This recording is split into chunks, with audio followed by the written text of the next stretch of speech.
All right, everyone, coming in hot. We've got Terry Miller, the disc golf guy, along with Scott Stokely here for a day number 2 recap at the Mm. 2021 Dynamic Disc Open. Scott, how you doing? Let's start there. I am doing absolutely fantastic. This is an amazing experience. First time here. First time in Emporia for the Dynamic Disc Open, and or the previously known as the Glass Blown, Yeah, or well, everything. first time for the tournament. Okay. I've been here before. Pretty incredible. I'm going to do a couple things. We make sure we want everyone to know. Hopefully, you're gonna be busting out some big news here for us tonight. So I want to go out and I want to spread the love around and share it so everybody knows that they can be tuned in and watching to see that everything's going on. Also, I'm going to need as always, guys. I'm going to have to rely on you guys a little bit for a quick audio video check to make sure that everything is going all right. Let me go ahead and give you guys a few clicks. I don't have Johnny V at the controls, so I actually have to do this stuff on my own. And it's, well, to be fair, it's not as easy as Johnny V makes it look. So I'm going to head over here and make sure that I can share it with everybody. Hopefully, it looks like we've got a few people in there, including Ryan Pilcher, Alex Chilium says he's first. Alex, could you guys give us an official update or a mic alert to make sure that our mic and everything else sounds and looks good? And if so, then we will continue forward. And if you're not hearing me, well, then I guess we're not going to know. All right. Eli Stark Hawes says that it sounds great and we are all good. Whew. All right. A little stress after that. We're all Okay. good. So well, there's so many things that I'm going to probably ramble about. Let's get to what you have going on. Um, let's start. You want to start with the play today? You want to Sure, start with the I'll start situation? anywhere. All right. You're pretty easy going like that. So for starters, your opening round here at the event in the age protected divisions, there was a little bit of, I don't want to call it chaos. There's thunder, there was lightning, there was weather, there was everything that opened up on Friday. What was the situation in your divisions? I mean, chaos is a pretty apt word. No, basically yesterday the rain hit hard, and as you know, we'll play through rain, but there was lightning. And then so they had to stop it, and then you're checking your phones, and then there's another cell coming in. There's going to be more lightning. It's dumping hard. 4 of the holes were inaccessible, or at least would have been very dangerous to play. And so they made the tough decision to call it for the day, to come back this morning, take over where we left off, starting holes over. You know, you're never going to make everyone happy with those decisions.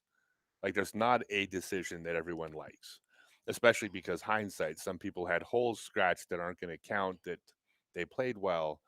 Uh, Other people, I myself got a fortunate break with the restart because of how it played out. So the restart worked to my advantage, but there's been other situations that haven't. And Yeah, and to what you're speaking of, just like we saw in the FPO and MPO side, depending on the time of day you were out there dealing with the weather, may have dictated exactly what you had to deal with. And I think about how obviously in the morning at 7 a.m., for instance, when some of the MPO started off, they had a really calm, very straightforward day. And then by the time we got to the women, 6, 7, 8 hours later, they couldn't finish. There was darkness, and they played through a torrential downpour. So no matter how you cut it, like you said, some people are going to benefit, some people aren't, but there's no way to predict or really account or fix for that. yeah, I mean, there's really not. I mean, just everybody teeing off on hole one without a shotgun start, which is the way they used to do in the old Hmm. days, lends itself to some randomness. You know, like on the flip side, I played a tournament, my first memorial back, where I played in the afternoon and howling winds shot, and I remember I shot an 8 under and felt like I just blistered the course, and I was like 5 off the lead. And again, it's not unfair, it's random, Yeah, but exactly. that's the way it works. So today, because of the holes that were unplayable for a number of people, with depending on the courses and the pools, you played a 14 hole round today. Yes, just 14 holes. Uh, you've seen a lot of things in disc golf. Is that up there in terms of just overall unusualness? Yeah, 14 holes in 2 days. Yeah, I mean, yesterday I threw 2 throws Yeah. and they called it. Okay. Okay. So you So broke it. Yeah, yeah. So I was the longest I ever drove for 2 throws before. Well, at least you're gonna be able to play some more golf. If I've done this correctly, what I wanna do is just take a quick look again. Let's see how this works. Maybe we can take actually, yes, that does appear to work. We're gonna take a quick look at what we're seeing for the, overall scores, and when I'm looking at, we'll say, the I bet MP40 40. division, we've got Joe Revere, Dixon Jowers, Don Smith, Kevin Gleason, all names I'm very familiar with, and it looks like, they were out there doing some work. It feels weird to still see, a score of 37 or 39, but uh, once you play 13 holes, you can get a rating for that round. And so you guys have all done that. And that was a 1055 rated opening for Joe Review. You know how tough he is to beat, don't you? You No, spent some yeah, Joe could be playing open easily. Easily. exactly. So that's what you're looking at for your top four in Pro Masters. That's 40. And then, of course, it gets very tight in when you look at that tie for fourth.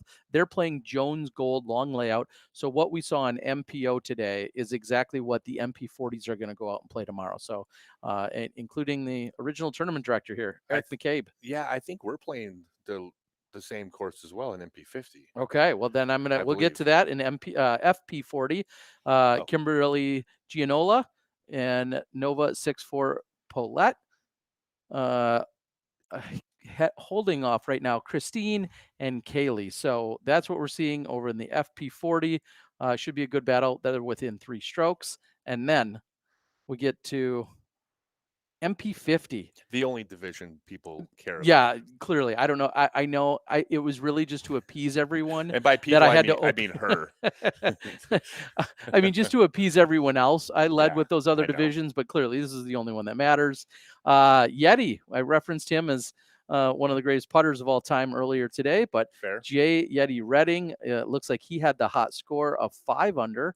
And then yourself at 4 under, Kevin Babbitt and Gary Suarez. And yeah, Gary, 3 unders along with Arturo, who had 3 unders. So you're playing the Jones Gold layout. Yes, we are. Are you ready? Have you prepped for that course? Do you? Yes, I have. Okay. And It's great. I mean, I've my entire life, I've always wished that the round tomorrow would be on a 10,000-foot course. So it's kind of a dream come true. how far are you throwing these days? I mean, obviously, I I mean, compared to the open players, not far, but in MP50, I mean, I can throw a controlled 500-foot drive. Um, I can I can get up to 600 if I flex one, but with all the OB, that's like I won't be throwing a shot like that today. I mean, tomorrow, there's no advantage to trying to max out distance. So a 475-foot hyzer in the fairway is about my throw. that's not too shabby. No, no, not an MP50. It hangs in there. I was just going to ask, is there anyone in MP50 that throws farther than you? I doubt it. Okay. I mean, it's possible, but I haven't met him. You'd like to know their name and who they are. Well, before we continue on, I do want to quickly look at our MP60. A couple names I recognize for certain. We got Christopher Keener. I don't know Christopher as well as I know one Jeff Hungerford out of Colorado. PDGA 688. Crazy John Brooks, another legend of the game out here playing. And then also Eric Rainey, and he is tied with Tim Bear. So, uh, names I recognize, great humans and individuals, awesome to see. And they are playing at 11:20. Now they're playing the Jones Gold short layout. So I believe that's the same layout that we saw from the FPO division today.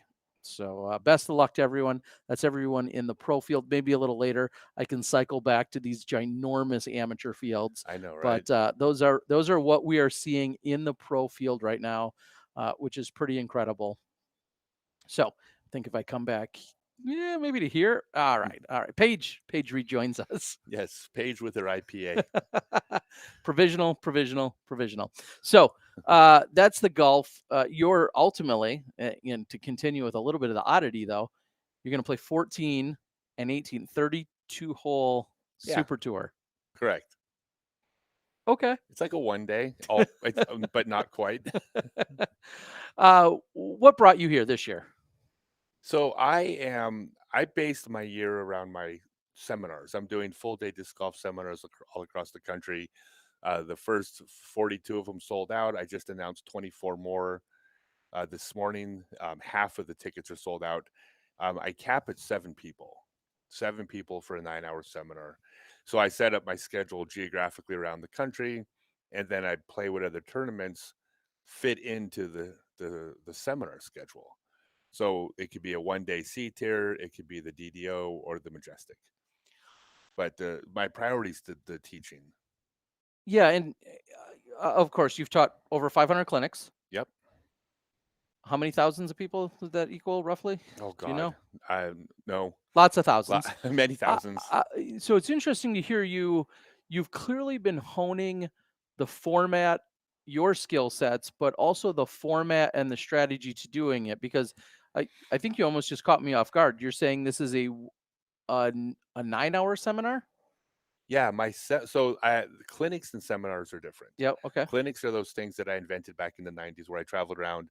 I would talk for an hour, and that's evolved to an hour long talk plus an hour to a form review, large groups of people. Okay. Yep. The seminars are 9 hours, 7 people, very intensive. I have a very structured formula method.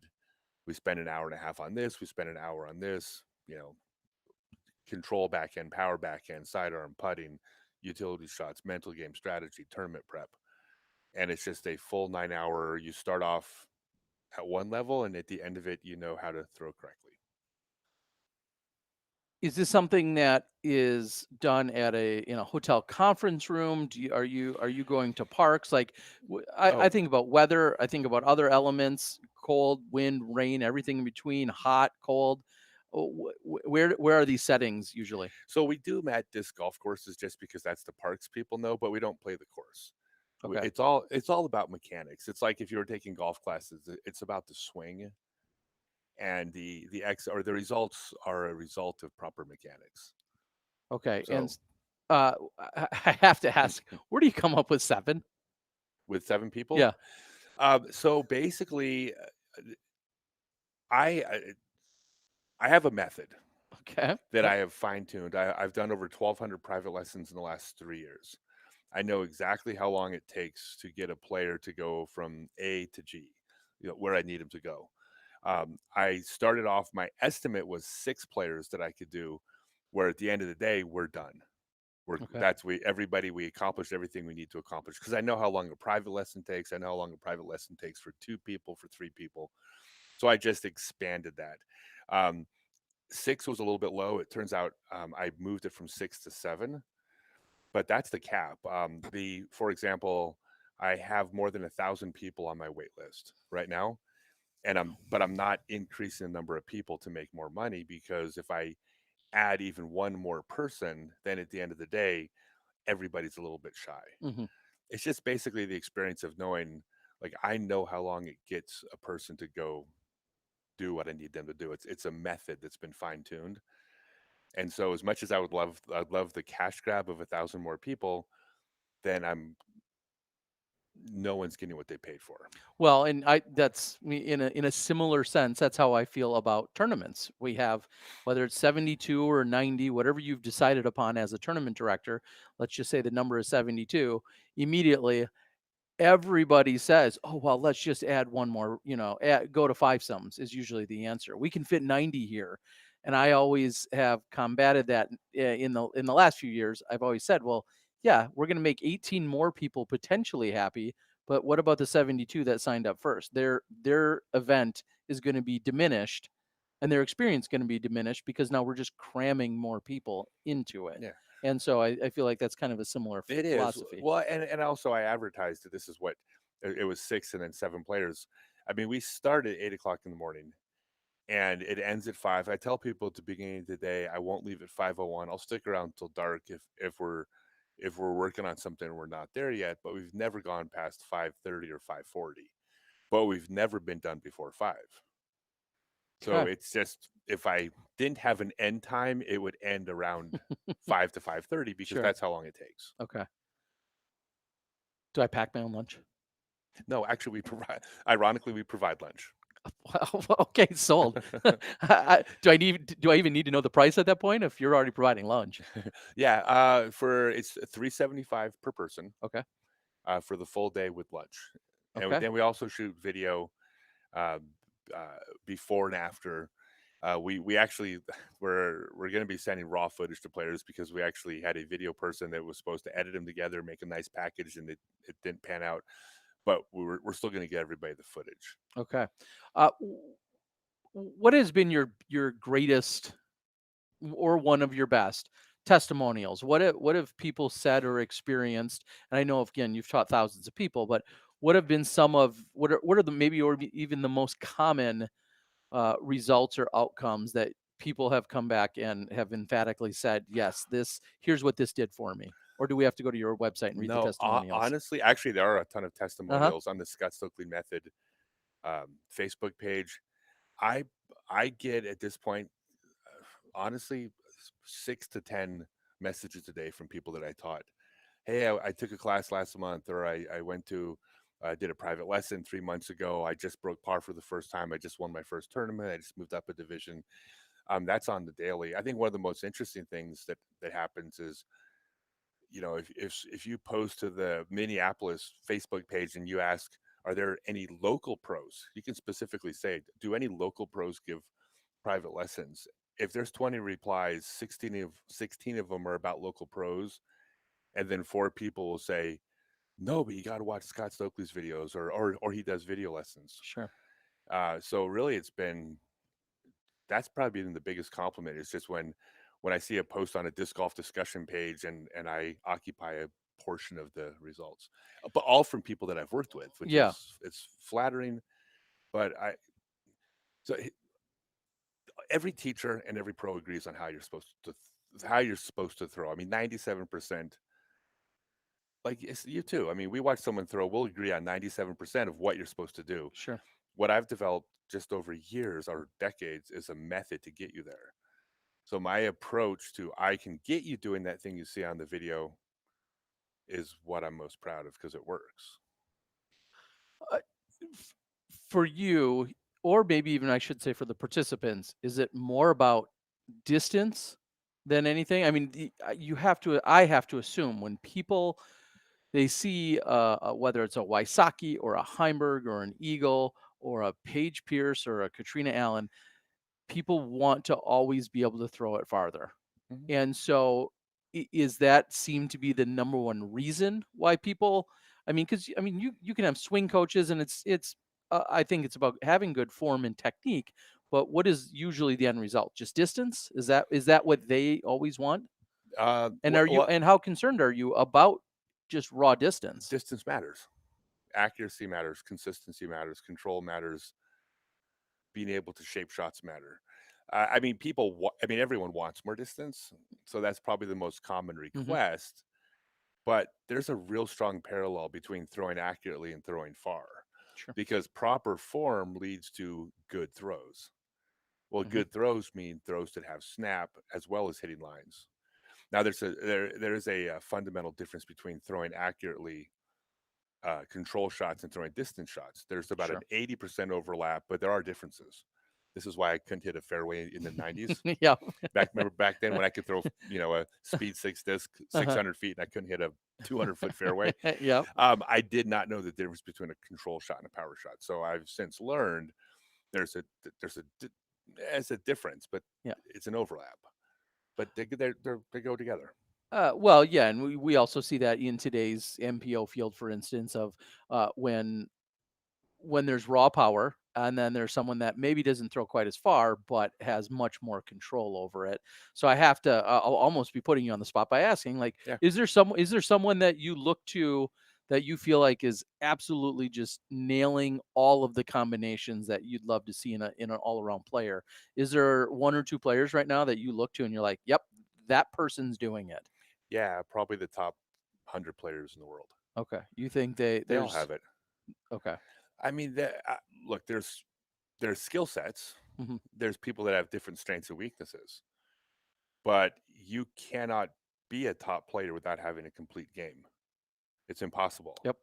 So there is no top player that, I mean, the worst finesse player out of the top 100 players in the world isn't as good as some local players in North Carolina, but they're Sure. still damn good. Yeah. Yeah. Yeah, Okay. you have to be. Yeah, for sure. Now, what is your plan? You talk about having these bookings. Mhm, Some more have mhm, become available. We'll talk about where and how they can mhm. do that. But what is your plan? Because I feel like every time I see a post from you, you're in another state. So Yes. how in the world do people follow you or figure out where they're going to be and which park they're meeting at and what you're bringing for lunch? You know, if I had fed you questions and asked you to, like, pitch me softballs, Uh-huh. like, pow! No, scottstokely.net. Okay. Everything is there. Every Uh, all the answers to where you're gonna be, what needs to happen, how yes. people can get signed up, what a waiting list looks like, and availability and such. All of that stuff Yeah, is that's all at scottstokely.net, and that's for the full day seminars. When I do clinics and they come to Mhm, town, I'll advertise on the local Facebook pages because that's more of a group setting, bringing sure. people out. And tournaments are I'm posting those, but not as diligently because I think people are not as interested in where I'm competing in MP50. Sure. I mean, some people do, which I'm flattered, but it's like I heard someone God, I'm gonna make some enemies when I say this, but I heard someone my age complaining about all the attention being given to the pros and how they felt a little bit neglected. Mhm. I think that's kind of how it's supposed to be. It is. I mean The sport's about. I mean, I had my turn. mhm. This is their turn. This is Paige's turn. You know, it's I love any attention that I get. I love anything that they do for us. But I mean, name a sport where the seniors tour is a tenth as relevant as the pro tour. It's just not. I couldn't agree more, and I By the way, I'm sorry to exactly 3,800 people. yeah. By the way, my closest, bestest friends in the world. I love you guys, Uh-huh. but it's not our turn. It's their turn. And in less polite words, I said the same thing to Steve Rico last night. I love the guy. I love I'm Steve. within a few months of his age, and he and a few others have gotten to a point where they're, the limelight is dimming, and I just blatantly say, I'm sorry, that's life, and it's exactly what you just said. When people enjoy sports, that's not to say, or the godfathers and godmothers of disc golf and all the pioneers and the people that have done so much for our sport. That's not to say there's any disrespect to anyone, No. but the brightest light is on the biggest stars, and that's the way it is in every professional sport, and I don't see that changing. And another argument I always make is if we really wanted to sit here and get argumentative, everybody could make an argument for who they think is the most important division. Say, well, the juniors are the future of our sport, and the MA1s or the FA1s are, well, they're the next up and comers. They're like the triple A of our professional ranks, and Well, and the masters are our godfathers and the pioneers of our sport. We got to pay respects to them, and the legends. Well, they're just the legends. Well, yeah, they're all important. Everybody is, but when we're focusing on the best of the best, that's where the most attention is going to go. well,